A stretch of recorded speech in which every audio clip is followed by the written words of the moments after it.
अस्सलामुअलैकुम। मैं हूं मोहम्मद शबान और आप देख रहे हैं क्लीन फिजिक्स। आज हम स्टार्ट करने लगे हैं the डिबाय theory of the specific heat capacity for a solid. ठीक है, प्रीवियस लेक्चर में हमने आइंस्टाइन थ्योरी को डिस्कस किया था। अब इस लेक्चर में हम क्या है, डिबाय मॉडल को डिस्कस करेंगे, जो कि अप्रॉक्सीमेटली ऑलमोस्ट उसने क्या है स्पेसिफिक हीट कैपेसिटी को एक्सप्लेन कर दिया था। ठीक है, for solids according to Einstein theory, all atoms of a solid oscillate at the same frequency. Einstein ने क्या प्रपोज किया था कि जो एटम्स होते हैं वो सारे सेम फ्रिक्वेंसी के साथ क्या है ऑसिलेट करते हैं, वाइब्रेट करते हैं। But डिबाय proposed that atoms are coupled together so their vibrations will be coupled together. अब देखें, डिबाय ने क्या अजम्पशन ली कि जो एटम्स होते हैं कपल्ड टुगेदर होते हैं, एक दूसरे के साथ जुड़े हुए होते हैं। जैसा कि हमने सॉलिड स्टेट फिजिक्स में देखा थे कि एटम स्प्रिंग्स की मदद से कनेक्टेड होते हैं। तो अगर वो स्प्रिंग्स की मदद से कनेक्टेड होते हैं तो अगर हम एक एटम को डिस्प्लेस करेंगे तो उसका इफेक्ट बाकी पे भी जाएगा, लेकिन उनकी फ्रिक्वेंसी सेम नहीं होगी। So he used a system of coupled oscillators having a continuous spectrum of natural frequencies. अब देखें, जो उसने मॉडल लिया, उसने जो ऑसिलेटर्स कंसीडर किए वो कंटिन्यूअस स्पेक्ट्रम बना रहे थे नेचुरल फ्रिक्वेंसी का। So when we displace atoms they vibrate and produced elastic waves as we have discussed in section 11.2. अब देखें, अगर हम किसी भी एटम को डिस्प्लेस करते हैं तो वो हमारे पास क्या है इलास्टिक वेव प्रोड्यूस करता है। इलास्टिक वेव हमारे पास क्या होती है, वो हम क्या है पहले पहले थर्मोडायनेमिक्स के स्टैटिस्टिकल मैकेनिक्स के पहले पहले लेक्चर में हम ये चीज़ डिस्कस कर चुके हैं। ठीक है, इलास्टिक वेव होती है अगर हमारे पास यहाँ से एक स्ट्रिंग की हमने वहाँ पे एग्जांपल ली थी। ठीक है, कि एक स्ट्रिंग है, बोथ एंड से हमारे पास फिक्स है, तो अगर हम उसको ऐसे मूव करवाएंगे, ठीक है, तो वो यहाँ से अगर हम उसको वेव प्रोड्यूस करते हैं तो वो इस एंड पे जब फिक्स पे जाएगी तो इसका रिफ्लेक्शन पीछे वापस आ जाएगा। ठीक है, री रिफ्लेक्ट हो जाएगी। तो ऐसी वेव्स को हम क्या है इलास्टिक वेव बोलते हैं। अब उनके लिए हमने एक रिलेशन देखा था, lambda is equal to 2l/n, और यहाँ से n इज इक्वल टू 2l/लैम्डा आ जाएगा। इसको मैं इक्वेशन 1 कह देता हूँ, where n is equal to 1 2 3 4 and so on. While we know that, अब देखें, हमें v is equal to F lambda वाले फार्मूला से हम लैम्डा की वैल्यू निकाल सकते हैं v/f। ठीक है, v हमारे पास यहाँ पे c, क्योंकि जो एटम्स होते हैं, ठीक है, उसमें वो स्पीड ऑफ लाइट हम कंसिडर कर रहे हैं और उनकी फ्रीक्वेंसी क्या है, न्यू है। ठीक है, सो इक्वेशन 1 बिकम्स, अब इनको इक्वेशन 1 में लैम्डा की वैल्यू पुट करेंगे तो हमारे पास n इज इक्वल टू 12/c/न्यू, तो n is equal to 2l/c बन जाएगा, और यहाँ से n स्क्वायर आ जाएगा 4l² new square over c square. ये हम क्यों कर रहे हैं, ये हम क्या है उसको रिलेशन को डिराइव करने के लिए। While for an elastic solid we know that, अब देखें, जो n स्क्वायर है जो वो हमारे पास किस चीज़ को डिनोट कर रहा है, n x square plus n y square plus n z square को डिनोट करता है। ये हमने क्या है सॉलिड स्टेट फिजिक्स में बाकायदा एक स्फीयर लेकर इसको एक्सप्लेन किया था। ठीक है, और एन एक्स एन वाई और एन जी हमारे पास क्या है पॉजिटिव इंटीजर्स हैं। ठीक है, वाइल फ्रॉम सेक्शन 12 अब देखें चैप्टर 12 का पहला जो हमारे पास टॉपिक था वो भी इसी के बारे में था कि हमने क्या है एक स्फीयर लिया था। एक स्फीयर लेकर वहाँ से हमने मैक्रो लेवल की डीजनरेसी डिफाइन करवाई थी। अब वही डीजनरेसी हम क्या है यहाँ पे यूज़ कर रहे हैं। ठीक है, वो आप लेक्चर चैप्टर 12 का लेक्चर 1 देख सकते हैं। Here in this case g represents the total number of possible frequencies. अब g यहाँ पे क्या डिनोट कर रहा है, total number of possible frequency up to and including that corresponding to some given n। ठीक है, अब n हमारे पास क्या है पॉजिटिव इंटीजर है, तो ये उस इंटीजर तक हमारे पास पॉसिबल फ्रीक्वेंसीज को डिनोट कर रहा है। अब यहाँ पे हम एन जे, लेकिन हमें यहाँ से क्या फाइंड करना है, putting values of n from previous equation. अब n की वैल्यू हम प्रीवियस इक्वेशन से यहाँ पे इंसर्ट कर देंगे, तो g is equal to π/6, n की ये वैल्यू यहाँ पे इंसर्ट की, इसका क्यूब लेंगे तो ये इस तरह आ जाएगा। अब ये 2 वाला इस पे क्या है 3 बार और इस पे 4 बार जाएगा, तो 4πv nu cube over 3 square आ जाएगा। 3 types of waves can travel in elastic solids, ये समझने वाली बात है। One is longitudinal traveling with speed cl and 2 transverse waves traveling with speed ct. The total number of possible stationary waves having frequency up to and including some frequency nu is given by। अब देखें हमने जो longitudinal wave consider किया है उसको एक किया है। देखें लॉन्गिट्यूडनल वेव्स हमारे पास कुछ इस तरह होती हैं, कंप्रेशन और रेयरफेक्शन की फॉर्म में, ठीक है। और ट्रांसवर्स वेव्स हमारे पास कुछ इस तरह होती हैं, ठीक है। ट्रांसवर्स वेव्स में ये हमारे पास क्या है, उसका जो कह लें कि ये उसकी मिड लाइन है। तो यहाँ पे 2 मोड्स ऑफ वाइब्रेशन है, ये देखें ऊपर भी वेव जाती है, नीचे भी, ऊपर भी नीचे भी। लेकिन जब इस केस लॉन्गिट्यूडनल की बात करें तो सिर्फ एक ही है, तो हम इसको 1/c³ को हम लिखेंगे 1/cl³ किस चीज़ के लिए, लॉन्गिट्यूडनल के लिए, प्लस 2/ct³ फॉर ट्रांसवर्स के लिए लिखेंगे। और ये बात में क्या है सॉलिड स्टेट फिजिक्स में भी एक्सप्लेन कर चुके हैं। As g represents total number of possible frequencies and these frequencies must be correspond to linear oscillators, so we replace it with n so we can write। अब देखें जो g है ये हमारे पास किस चीज़ को, पॉसिबल फ्रिक्वेंसीज को शो कर रहा है, तो हम इसको क्या है किस चीज़ के साथ रिप्लेस कर सकते हैं, लीनियर ऑसिलेटर्स, जो कि में हम क्या है n सपोज कर लेते हैं जो कि n है, ठीक है। तो ये रिलेशन हाँ कुछ इस तरह बन जाएगा सिंपली। अब इसको मैं इक्वेशन 2 कह देता हूँ। This expression shows the number of linear oscillators in the frequency range new. अब इसकी फ्रीक्वेंसी रेंज क्या है, न्यू है। और अगर हम न्यू प्लस डी न्यू की बात करें, एक ग्रुप कंसीडर कर लें, ठीक है, छोटी फ्रीक्वेंसीज डी न्यू का, तो हम इसको क्या है इसको डेल न्यू कह देंगे, ठीक है, डेल एन न्यू। तो ये एक ग्रुप बन जाएगा फ्रीक्वेंसी का, ठीक है।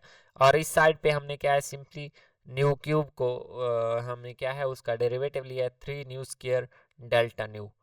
तो ये हमारे पास 3 के साथ 3 कैंसिल हो जाएगा और बाकी एज इट इज आ जाएगा। Integrating on both sides we get.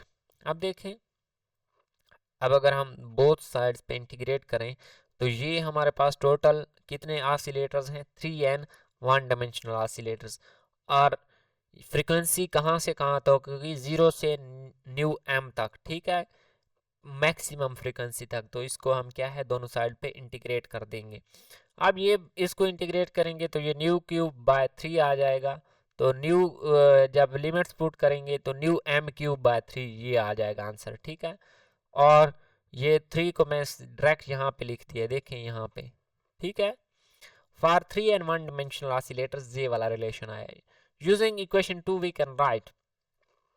अब देखें इक्वेशन 2 का रिजल्ट अगेन हम यूज करेंगे। उस इक्वेशन के रिजल्ट में हमारे पास क्या था, इक्वेशन 2 कहाँ पे मैं आपको दिखा देता हूँ, n nu into this one relation था, ठीक है। अब अगर मैं इस न्यू क्यूब को दूसरी साइड पे डिवाइड कर दूँ तो 4πv/3 1/cl³, 2/ct³, ये किस चीज़ के इक्वल आ जाएगा, यही वैल्यू हमने यहाँ पे इंसर्ट कर दी है n न्यू बाय न्यू 3। तो ये 3n from this equation we can write. अब इस इक्वेशन से हम n न्यू की वैल्यू निकाल सकते हैं 3n new square over new m³, ठीक है। Now the number of linear oscillators having frequencies from nu to nu plus delta nu, ठीक है। यहाँ पे हमने सिर्फ एक ग्रुप डिफाइन करवाया था, ठीक है, सिर्फ एक ग्रुप डेल्टा एन न्यू, ये एक ग्रुप था। अब हम क्या है ऑल फ्रीक्वेंसीज की बात करेंगे जो कि न्यू से लेकर न्यू प्लस डेल्टा न्यू तक जितनी भी आती हैं। तो यहाँ से डेल्टा एन न्यू की ये वाली वैल्यू आ जाएगी। न्यू क्यूब को अगेन हम 3 न्यू स्क्वायर डेल्टा न्यू लिख देंगे और इनको क्या है अगेन क्या है इस रिलेशन को देखेंगे। अब ये हमारे पास जो इक्वेशन है इस इक्वेशन को बोलते हैं this is डिबाय spectrum equation. Spectrum for 3 and 1 dimensional oscillators is given, ठीक है। ये हमने इस इक्वेशन को क्या है डिबाय फ्रीक्वेंसी डिवाइस स्पेक्ट्रम इक्वेशन बोलते हैं, और इसको जब हम डिराइव करते हैं तो ये कुछ इस तरह इसका कर्व जाता है, ठीक है। न्यू एम, जब ये न्यू एम को अप्रोच करती है, तो न्यू एम को अप्रोच करती है, तो ये हमारे पास क्या बन जाता है, 1/न्यू एम, ठीक है। 9n/न्यू एम, ये देखें यही चीज़ है यहाँ भी लिखी हुई। और यहाँ से भी आप जब न्यू और न्यू एम इक्वल हो जाएंगे तो ये 2 पावर कैंसिल हो जाएंगी, तो 9n/न्यू एम ही बचेगा, ठीक है। और डेल्टा एन न्यू हमारे पास क्या है, ये उसके एरिया को शो कर रहा है, ठीक है। ये वाली टर्म इस साइड पे आकर डिवाइड हो जाएगी, तो delta n nu by delta v हमारे पास, डेल्टा न्यू किस चीज को शो करेगा, ये उसके एरिया को शो करेगा, ठीक है। तो ये उसका कर्व था। while we know that internal energy for linear harmonic oscillator for equation 1218 is, अब अगेन हम क्या है 1218 इक्वेशन यूज करेंगे, u is equal to n cat theta और this one, ठीक है। Emitting the factor 1/2 because it has not effect. अब देखें हमने इस 1/2 को इमिट कर दिया है, ख़त्म कर दिया, क्योंकि ये स्पेसिफिक हीट पे कोई असर नहीं डालता, तो यहाँ से u इक्वल टू एन के थीटा इंटू दिस वन आ जाएगा। अब देखें while we know that crystalline temperature is given by theta is equal to h nu by k, so expression becomes, अब हमने यहाँ पे क्या है करेक्टरिस्टिक्स टेम्परेचर जो हमारे पास था उसकी वैल्यू इंसर्ट कर दी है सिंपली, तो ये रिलेशन कुछ इस तरह बन जाएगा, k के साथ k कैंसल, ये NH nu into this one बन जाएगा, ठीक है। The energy in the interval from nu to delta nu is given by, अब हम क्या है एनर्जी का एक लेवल देखेंगे, एक मैक्रो लेवल में कंसीडर करेंगे डेल्टा यू न्यू, तो h nu delta n nu, ये हमारे पास क्या है सिर्फ डेल्टा एन पे जो हमारे पास क्या है डिपेंड करेगा, बाकी सारे कांस्टेंट हैं एज इट इज लिख लेंगे। Putting value of delta n nu, अब डेल्टा एन न्यू की वैल्यू अभी अभी हमने कैलकुलेट की है, वो यहाँ पे हम इंसर्ट कर देंगे, जो कि थी 9n/न्यू M cube nu square into delta nu, ठीक है। अब इनको दोनों साइड पे क्या है इंटीग्रेट कर देंगे, जो टर्म्स आपस में कैंसल आउट होती हैं वो कर देंगे कैंसल आउट, यहाँ पे न्यू और न्यू न्यू क्यूब बन जाएगा, बाकी कैंसल कोई नहीं हुआ। This is the integral internal energy of the sub assembly with frequencies between new and new plus delta nu, ठीक है। अब इनको अगर हम इंटीग्रेट कर दें कहाँ से कहाँ तक, मैक्सिमम फ्रीक्वेंसी तक, तो हमारे पास क्या है डिबाय मॉडल की हम क्या है एक्सप्लेन कर सकते हैं। लेकिन इस इंटीग्रेशन को सॉल्व करना भी हमारे लिए मसला है, तो हम सपोज कर लेते हैं कि जो H nu by k T है वो हमारे पास एक्स के इक्वल है, यहाँ से न्यू इज इक्वल टू के टी बाई एच आ जाएगा, न्यू एम, जब एम न्यू एम मतलब मैक्सिमम फ्रीक्वेंसी होगी तो हमारे पास एक्स की भी मैक्सिमम वैल्यू होगी, ठीक है। तो हम क्या है न्यू एम को for maximum value nu m को एक्स एम से रिप्लेस कर सकते हैं, ठीक है। तो डी न्यू यहाँ से आ जाएगा k T by x into k T by h into d x, ठीक है। अब देखें when nu approaches to nu m then x approaches to x m, ठीक है। जब न्यू अप्रोचेज टू जीरो है तो एक्स भी अप्रोचेज टू जीरो है, तो हमारे पास जो इंटीग्रेशन लिमिट्स आ जाएंगी वो आ जाएंगी 0 से एक्स एम तक, ठीक है। और इसके साथ साथ H nu by k T, इसकी जगह मैंने क्या है एक्स रिप्लेस कर दिया है, न्यू की जगह ये वाली वैल्यू के टी बाई एच, इस सारे का क्यूब और एक्स का भी क्यूब साथ में, और डी एक्स की क्या डी न्यू की क्या वैल्यू है के T by h into d x, ये वैल्यू रिप्लेस कर दी है। अब देखें ये वाली वैल्यू और ये वैल्यू तो है सेम, ये आपस में क्या है कैंसिल हो जाएगी, एच के साथ ये वाला एच कैंसिल हो सकता है, जो कि मैंने नेक्स्ट स्टेप में किया है, ठीक है। तो ये आ जाएगा 9n/kt/xm क्यूब 0 से xm x क्यूब ओवर ये x माइनस 1 dx, ठीक है। अब इस इंटीग्रेशन को सॉल्व करना है। अब देखें xm हमारे पास क्या है, while xm is equal to h nu d over k T, और h nu d by k हमारे पास क्या होता है थीटा डी डिवाइड टेम्परेचर होता है, and we can write 1 over x cube xm cube is equal to theta d by T का whole cube, तो हम xm क्यूब को थीटा डी बाई टी का होल क्यूब लिख सकते हैं। सो अब इक्वेशन बिकम्स, अब या एक्स एम की बात 1 ओवर एक्स एम क्यूब की बात करें, सॉरी मैंने यहाँ पे गलत लिख दिया है, यहाँ पे लिखना था T by theta D cube, ठीक है। क्योंकि मैंने उसका रेसिप्रोकल ले लिया है, ठीक है, रेसिप्रोकल की बात की है, तो सिंपली ये इक्वेशन बन जाएगी। अब हमने क्या है, और एक्स एम को हमने किस चीज़ के थीटा डी बाई टी के साथ रिप्लेस कर दिया है, एक्स एम लिखें या थीटा डी बाई टी लिखें सेम बात है। अब इसकी इंटीग्रेशन लेनी है। इंटीग्रेशन के लिए हम डायरेक्ट इंटीग्रेट नहीं करते, बल्कि इसके दो केस बना लेते हैं कि हाई टेम्परेचर के लिए इसका क्या रिजल्ट आता है और लो टेम्परेचर के लिए क्या रिजल्ट आता है। अब देखें हाई टेम्परेचर के लिए T is very very greater than theta d होगा, तो x हमारे पास क्या था, h nu by k T, so at very large temperature we can write. अब ये वैल्यू क्या है, x पे डिपेंड कर रही है, वेरी लार्ज टेम्परेचर के लिए ये वैल्यू बहुत छोटी होगी, और ये बहुत छोटी होगी तो इसको हम 1 plus x plus this one लिख सकते हैं, लेकिन छोटी वैल्यू होगी तो हम ये बड़ी वैल्यूज़ को इग्नोर कर देंगे, तो यहाँ से हम लिख सकते हैं ई की पावर एक्स, ये वन दूसरी साइड पे माइनस हो जाएगा, तो ई की power x minus one approximately equal to x आ जाएगा, ठीक है। वो यहाँ पे इंसर्ट करेंगे, सिंपली इंटीग्रेशन बन जाएगी एक्स स्क्वायर डी एक्स, और ये हमारे पास बन जाएगी 0 से थीटा एक्स क्यूब, ठीक है। एक्स क्यूब जब हम लिमिट्स पुट करेंगे तो theta b T by theta d by T का क्यूब, ये आपस में क्या है, कैंसिल हो जाएंगे, तो ये बन जाएगा 3n/k_t, ठीक हो गया। अब देखिए n is equal to n into n a होता है, ये हम रिप्लेस कर देंगे, और n इजिकल टू 1 मोल लेंगे तो मोलर स्पेसिफिक हीट कैपेसिटी किस चीज़ के इक्वल आ जाएगी, 3na/kT। अब t के हिसाब से इसका जो कि 3r के इक्वल आ जाएगी, na इंटू के हमारे पास r होता है, and C V is equal to 3r, t के हिसाब से डेरिवेटिव लेंगे 3r।